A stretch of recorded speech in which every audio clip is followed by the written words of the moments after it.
Welcome to the 2022 Economic Depression and Preparation Channel. I'm your host, Tony. Thank you for joining me on this November the 7th, 2022 edition.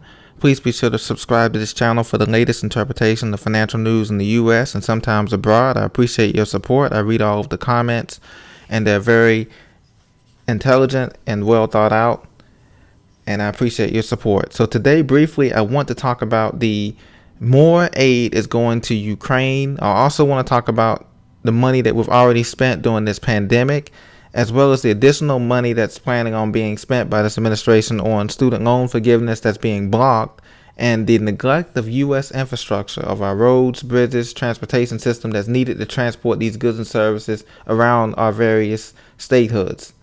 So let's get right into it, ladies and gentlemen. Right now, we are giving $40 billion of aid to Ukraine. This grows to historic proportions. This was in the article by The Intercept. Ukraine is on track to become the largest recipient of U.S. military assistance in the last century, but questions surround the policy. As you can see here, not only the U.S. is giving money, but other countries are giving money as well. I want to note that. But they are giving $2.2 billion of long-term investment to Ukraine in terms of military equipment, other kinds of assistance. And my question and your question should be is, who is paying for this? How come we can't have this money coming toward the infrastructure of our homeland that's needed badly repair? And this is going to be a problem here going into the future.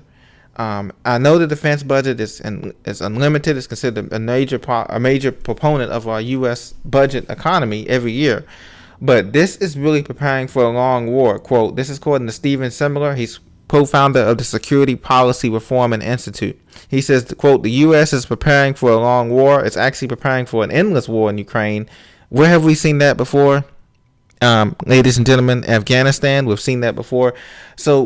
But this time it's going to be much more money and much more dangerously involving our troops that we don't need to be involving right now.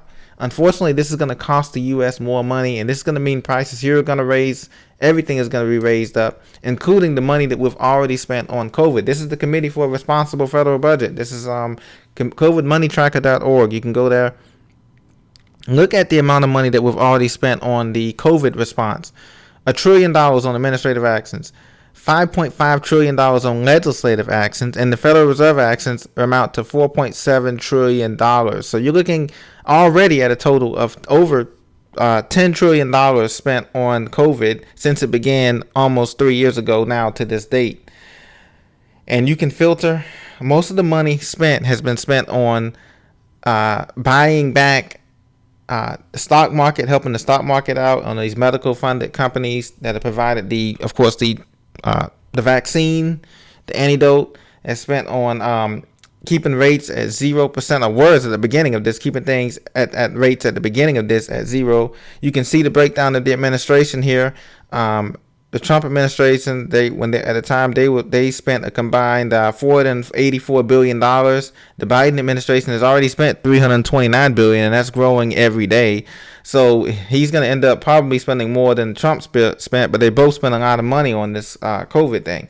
Now, in terms of the student loan forgiveness, look, we can't even find money to forgive students $10,000 of their loans. The average student graduates from an undergraduate university or a professional school, law, engineering, medicine, etc., with $50,000 or more in debt. So it's more like $100,000 with interest. But guys, we can't even find money to forgive this. Now the courts is tied up in the Supreme Court President Biden's student loan forgiveness plan. What it means to borrowers, according to Forbes.com. Basically, it means that you're not going to get the $10,000 this year. You're going to have to wait until next year, next summer, as they try to revamp the plan. This is very, very concerning. If we can't pay for our own students who are trying to get their education, to get a professional education, to work in our workforce, to create a more stronger workforce so we don't rely on the retail and hospitality and the service sector economy forever. How are we supposed to be competitive in the world if we can't pay our students? We can't forgive some of us. This $10,000 is just a drop in the bucket compared to most students that I know who went to medical school, dental school, law school. They owe over $100,000 easily in student loans, especially if they went to a top tier school, in the country. They owe over $100,000 alone, especially with the interest rates going up now with the Federal Reserve. 100,000 student loans is nothing now. I mean, people owe 150, 200, 250. A mountain of student loans just to try to help their country to, become a nurse, become a doctor, become an engineer, become a surgeon. This takes years of schooling, and that means student loans for the majority of people. And now we can't even pay for that. Look at this, NPR.org. Potholes, grid failures, aging tunnels and bridges. Infrastructure gets a C-. We got a C- grade in infrastructure here. How come other countries have better infrastructure than we do? Germany, South Korea, Japan, China.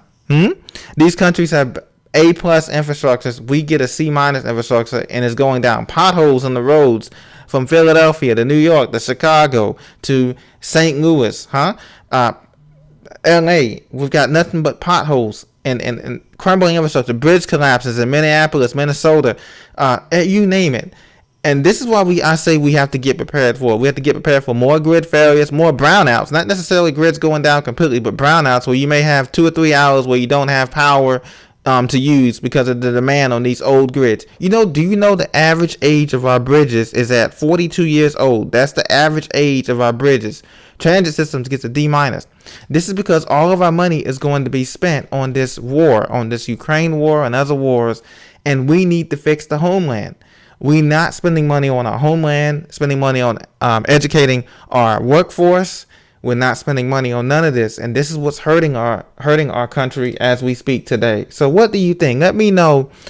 Have you seen your town or city decline in the last 10 years or 5 years? Infrastructure decline, education programs decline for the kids who are going to school with no AC, no quality books, no teachers that are there willing to work. As a matter of fact, they're hiring teachers, they're contracting teachers now from overseas in some of these cities, and they're contracting teachers who don't even have an education degree in education. They have a bachelor's or associate degree in something else, and they're contracting them out because the teachers are not satisfied because they have paid so low in the shortages. So let me know, what shortages are you seeing in your area?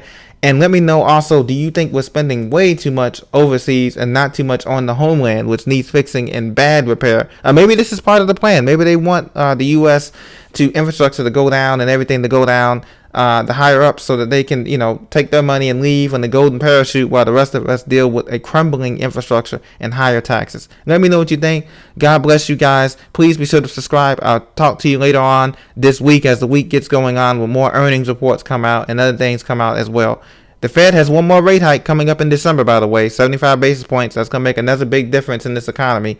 Talk to you soon. God bless.